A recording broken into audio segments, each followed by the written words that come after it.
What's up, this EQ. You now tuned in to Dominant Rolla TV. Bitch. Thought it was over. I'ma show you, I'm a dominant roller. What up, this Trolley. You now tuned in to Dominant Roller TV. We got EQ Tha Misfit in the building. What's going on, man? Same shit, different day. I feel it. So, like, what's been going on though? What's been going on with you? Just in actuality, it's really building my foundation. That's what I'm trying. That's what I'm been doing, is building my foundation to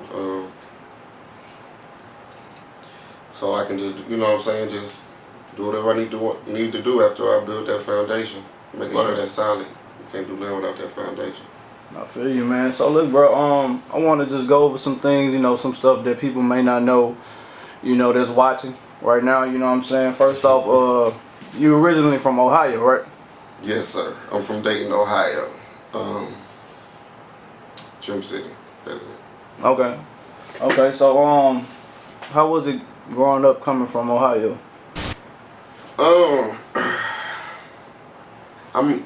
I really think it probably was just like everywhere else. You know? Yeah, just, you know, there's. Is it any different from Baton Rouge? I mean, cause it's different. You know what I'm saying? But struggle is struggle. Right. You know what I'm saying? That's real. For real. That's why people can relate to other people, because, you know, if I do music, you can relate to my music. Me not being from where you from is because struggle is struggle. You know what I'm saying? That's a universal language. Right. So, but I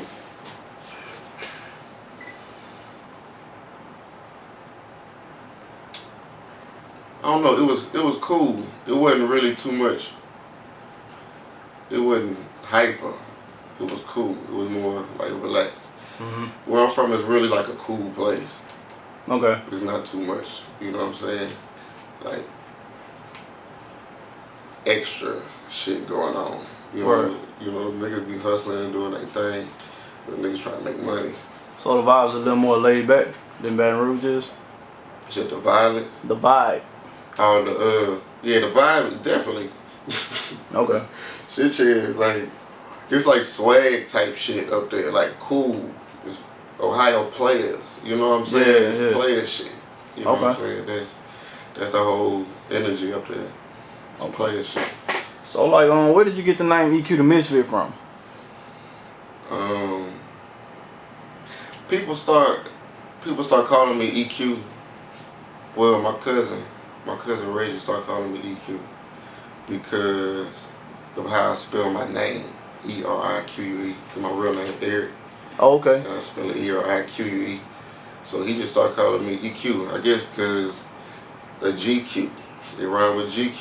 You know what I'm saying? So he started calling me EQ. And I thought it had something to do with like producer, like engineering board, EQs, getting the levels and stuff, right? Nah. It's nothing to do with that at all. I definitely thought that's what it was about. No, he was calling me that when I was probably like 12 years old, maybe. Okay. Yeah, maybe about 12 years old. So when the Misfit part came in?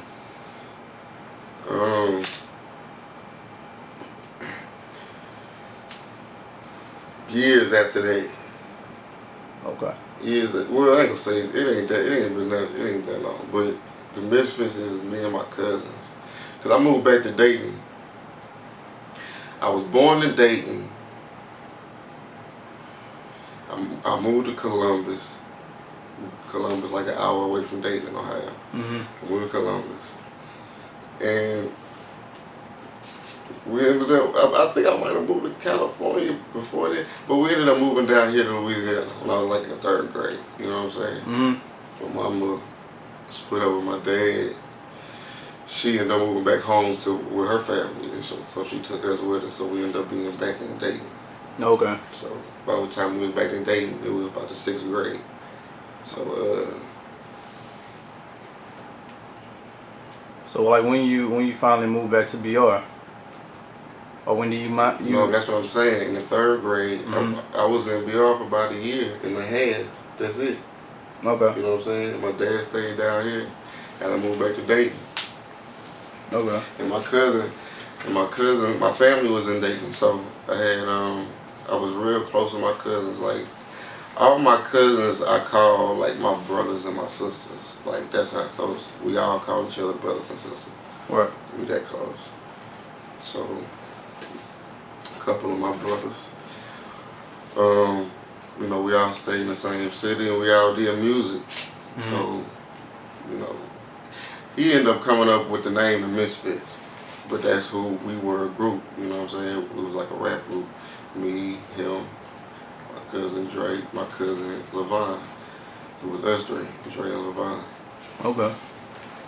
Yeah, Levon's birthday just passed a couple of days ago. So y'all made any like moves together in Ohio with the music? Yeah, but it stopped after Levon hung himself. Oh really? Yeah.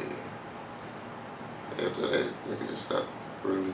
Like we was still fucking with it, but not like that. You know what I'm saying? Yeah. Wow, man, I'm sorry to hear that real talk. Yeah, it was.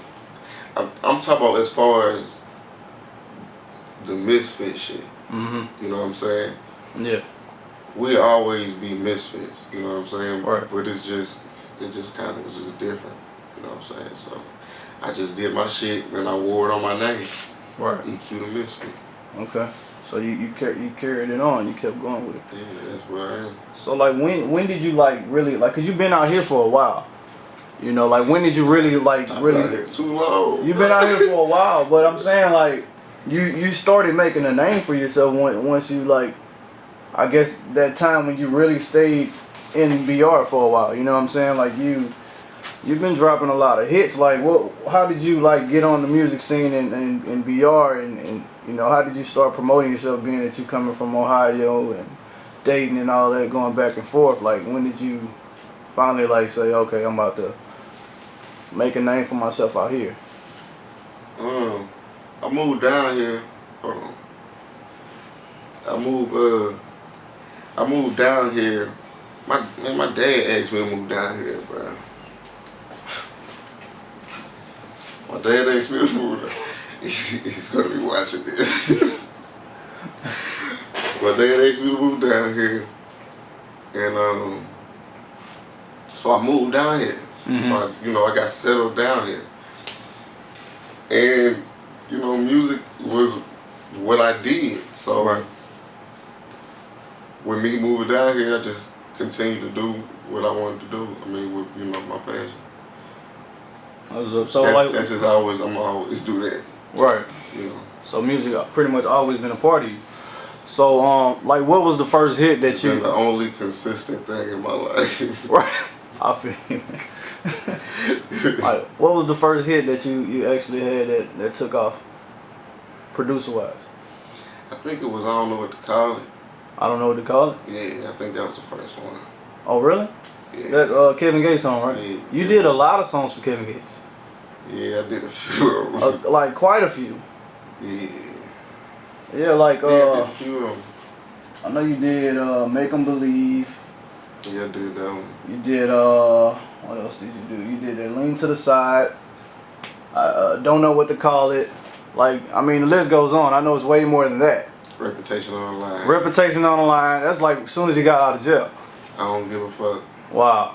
I mean not only that, you got a song The Cruising with Boosie and Yogotti.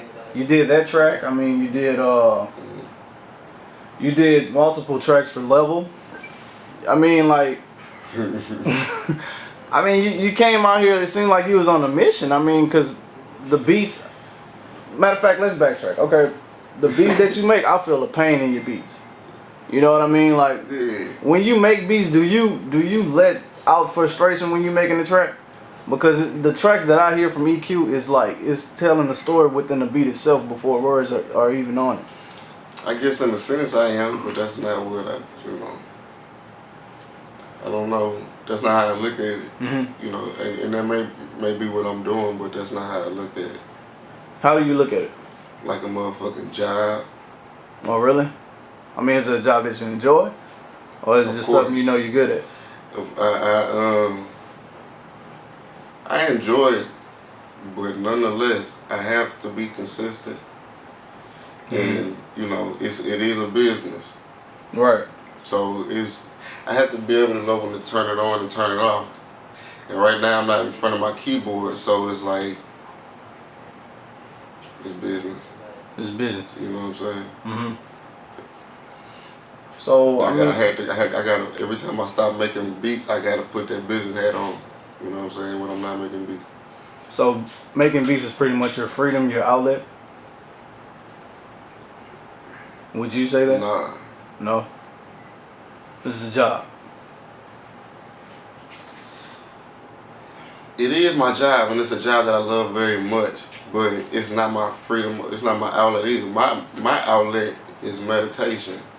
Okay. You know, my outlet is rapping. Yeah. You know what I'm saying? I wanted to talk about that too, but So you kind of beat me to that.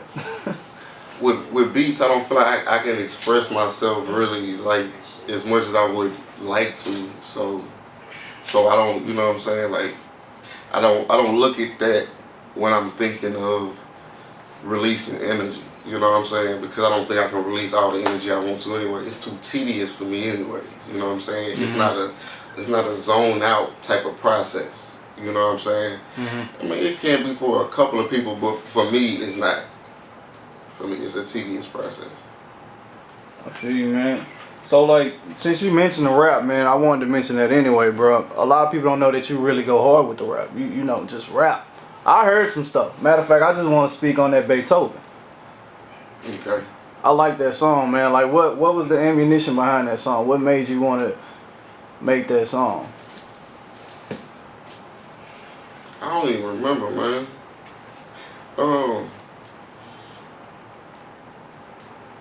I think I was, I know what it was. I think I was just walking around listening to it in my headphones because I just be making beats, you know what I'm saying? And I really think it was that Max Minnelli, Bitch Get Out Your Feelings. Mm-hmm. It was that vibe. That's what it was. You know what I'm saying? So it was just a vibe. Yeah. That song sound personal. It don't sound like it was just a vibe. It felt like a vibe that you felt personally that you wanted to get out. It was like, okay, like as far as the content of the song, Mm-hmm. I look at that as far as a way for me to be aggressive without being aggressive. You know what I'm saying? Mm-hmm. Because when I say be aggressive without being, I'm just like, it's like a definite, a certain, you know what I'm saying, a confident type of, you know what I'm saying, an offense type of thing. Just me as an artist, I try to figure out ways to give people what they want to hear as well as give them a part of me. You know what I'm saying? So I just figure out what parts of me can connect with, like, let's say this, the energy down here. You know what I'm saying? And me not being like, I ain't no shoot 'em up, bang, bang type nigga. You know what I'm saying? I ain't, you know. I'm not, I don't claim to be that nigga. Right. You know what I'm saying? Don't get it twisted. You know what I'm saying? But that's not what I'm here for. You get what I'm saying? Like it's a difference. That's not what I'm here for. Right. You know. But my principles. I want to speak about principles.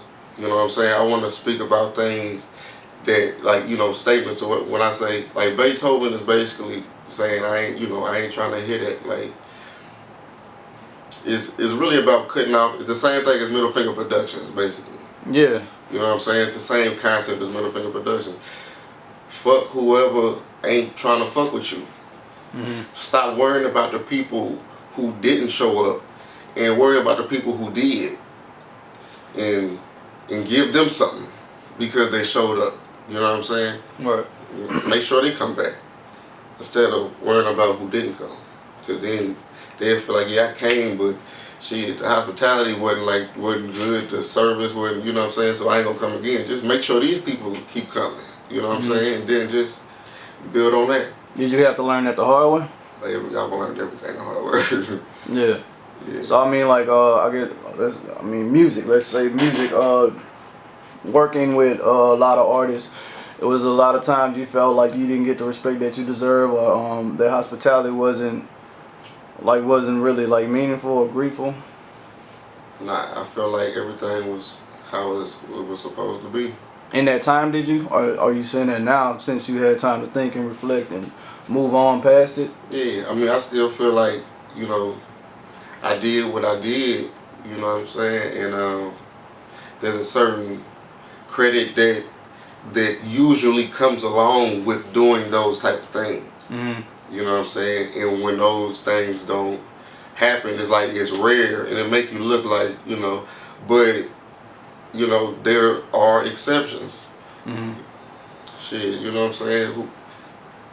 I ain't in control of this. Not saying I ain't in control of this, but it might be a different lesson for me to learn personally. Mm-hmm. You know what I'm saying? So I don't judge. I can't judge what happened off of what usually should happen.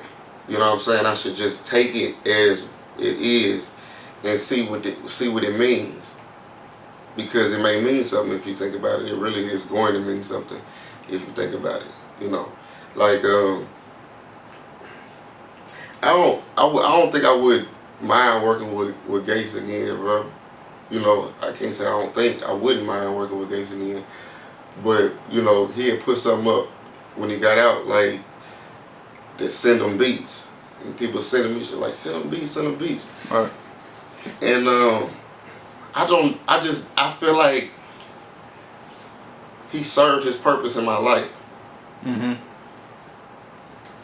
Period. You know what I'm saying? I feel like. What do you mean when you say that? Like he served his purpose in your life? My life, which is like everybody's life, is based off of scenarios to better yourself.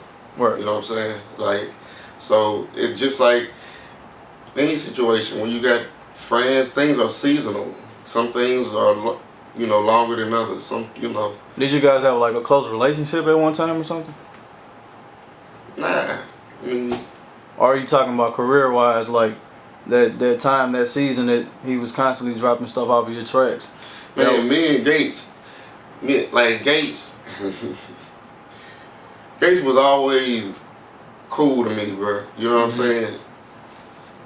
He talked a lot, but he ain't never did nothing to, you know what I'm saying? Like, just fuck over me. So when we linked up, and he had a lot going on. Mm-hmm.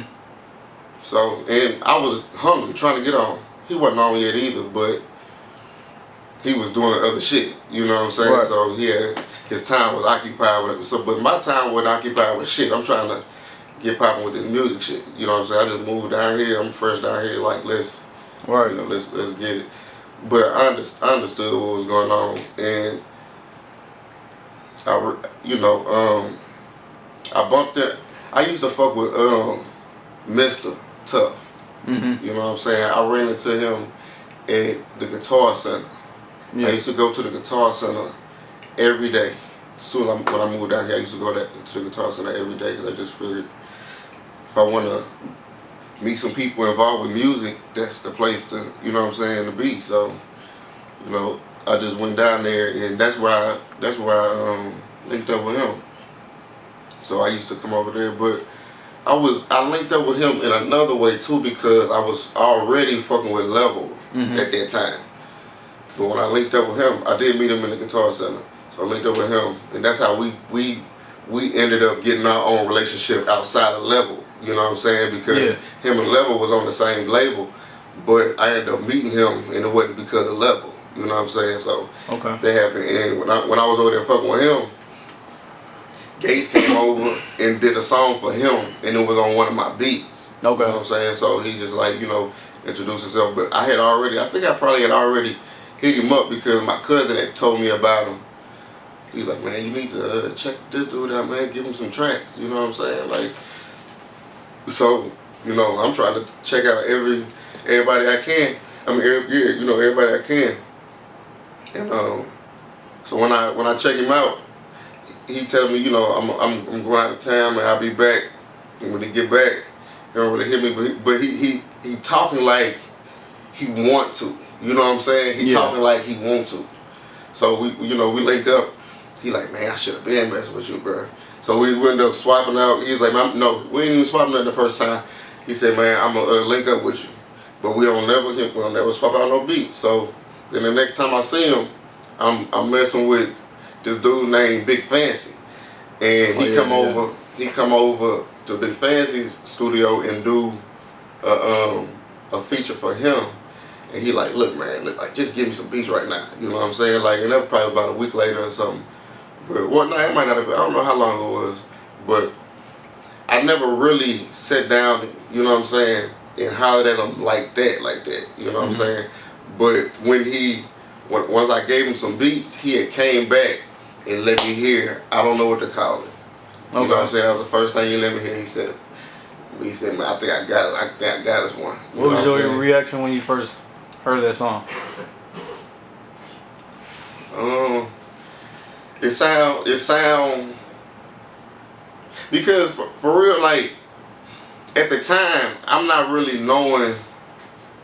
Gates was a different type of rapper. You know what I'm saying? Yeah. If he was getting club hits, it wasn't because it was real club songs. You know what I'm saying? It was just him swagging over clubbish type beats. You know what I'm saying? Yeah. So I understood what it was. Mm-hmm. You know what I'm saying? But me being fresh down there, I wasn't really no Gates fan. You know what I'm saying? But I'm listening to it and it sound like he eating that bitch. You know what I'm saying? Yeah. So I'm like, yeah, you know what I'm saying? Next thing I know, this nigga in jail. Just like that. That nigga in jail. Just like was this the time when he went to jail for like three or 4 years? Yeah, I think it was, yeah. Okay. Yeah, it was, that time. But like, y'all linked back up after he got out though, right? Yeah, and that's when I did Reputation of a Line for him. And he was fucking with, you know, Wayne and shit. Okay. Yeah, but I mean, he wanted to sign me to BWA. Well, that's what he told me. He was like, you know, I'm trying to sign you to BWA, and I'm like, he like, don't sign no papers, and I'm like, all right, I ain't gonna sign no papers. He said, just don't sign no papers, and let me get, you know, everything finished with this thing going on with my situation. We was going on with Dead Game. And I'm like, all right, handle your business. So every now and then he'll just call me and tell me like,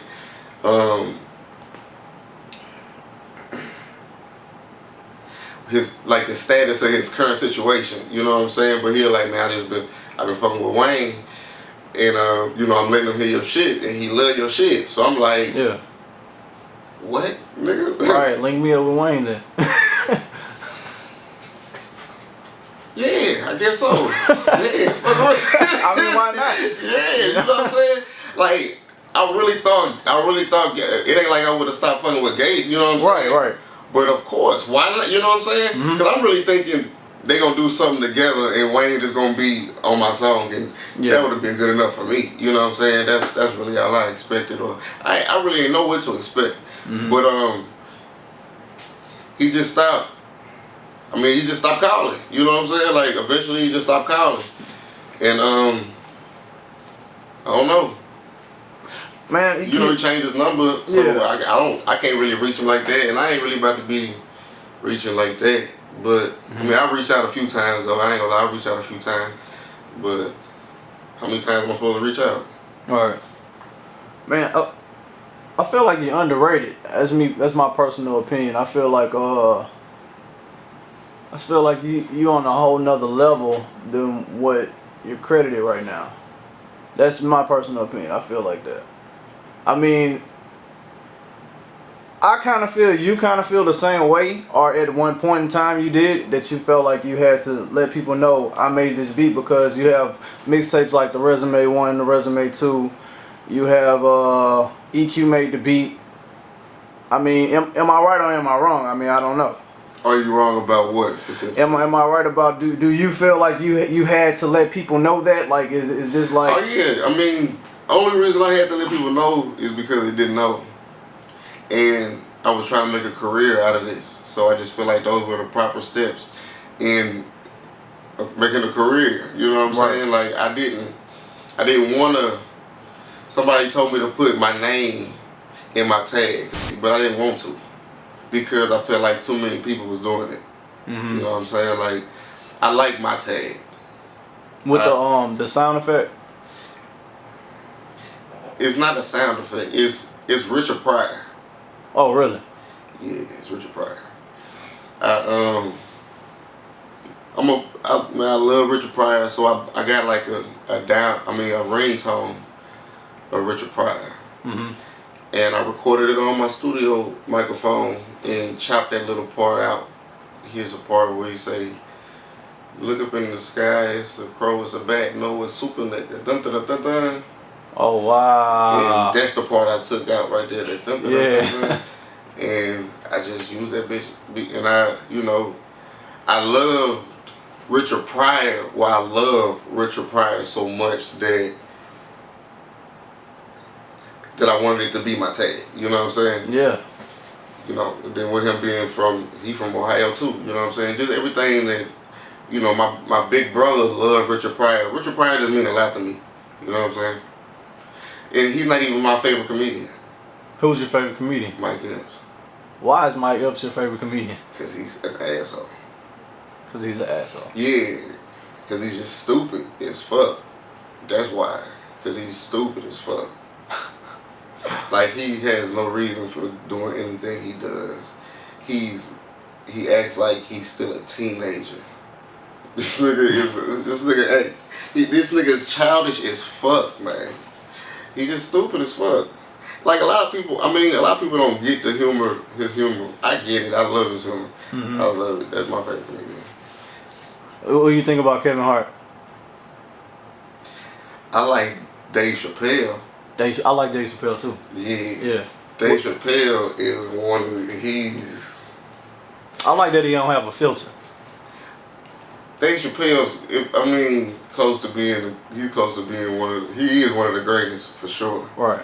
You know what I'm saying? But he's a little bit higher than one of the greatest. You know what I'm saying? Mm-hmm. I ain't gonna say he's the greatest, but he's a little, because Richard Pryor is the greatest to me. You know what I'm saying? Yeah. Well, ain't even to me. It's just he is the greatest. Mm-hmm. I don't feel like the greatest is up for debate. The greatest is built off of moments. Mm-hmm. You know what I'm saying? Whoever got more moments, whoever got bigger moments, mm-hmm. then they are the greatest. That's not, you know what I'm saying? Like, until you have more moments and bigger moments, then you're not the greatest. It's not even about how good you are. It's about how many moments you have. That's what makes you the greatest. Because the moments mean times that I'm connecting with you. You know what I'm saying? That's what make a moment. Sometimes we connecting. You know what I'm saying? So it's different. It's just different. It's different.